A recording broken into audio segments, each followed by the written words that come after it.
Kimi, lucky charm talaga si Paulo kahit pang 11th spot ang kanyang zodiac sign ngayong taon.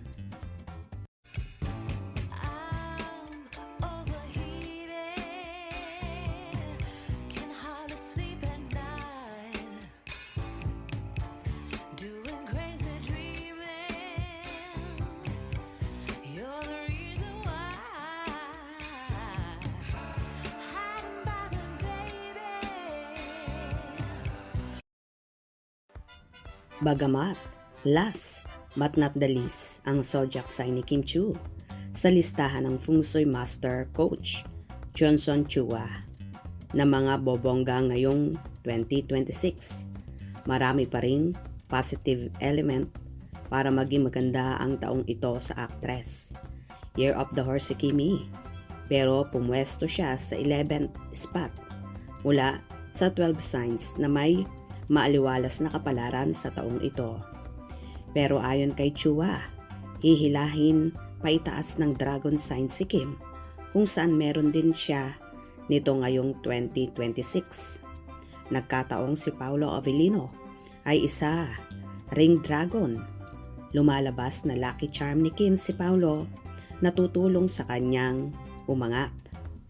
Tamang-tama ang pagiging dikit ngayon ni Paulo kay Kim dahil makakatulong ito para magtuloy-tuloy ang pasok ng energy sa kasintahan. Patuloy pa ni Chua, taglay ni Kim ang Golden Carriage Star na magdadala pa rin sa kanya ng katatagan sa pananalapi at negosyo. Meron ring power and authority star si Kimi, bagay na magagamit nito sa kanyang karera.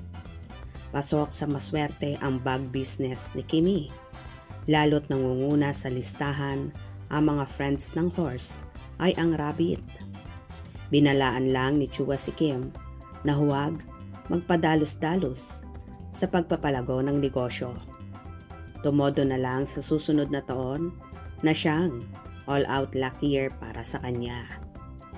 Isa pa sa payo ni Chua kay Kim ay wag nang pumatol sa mga isyong susulpot para makaiwas ito sa negative energy. Dito lumabas ang hinaing ni Kim sa mga content creator na aniya ay ginagawa siya palaging content.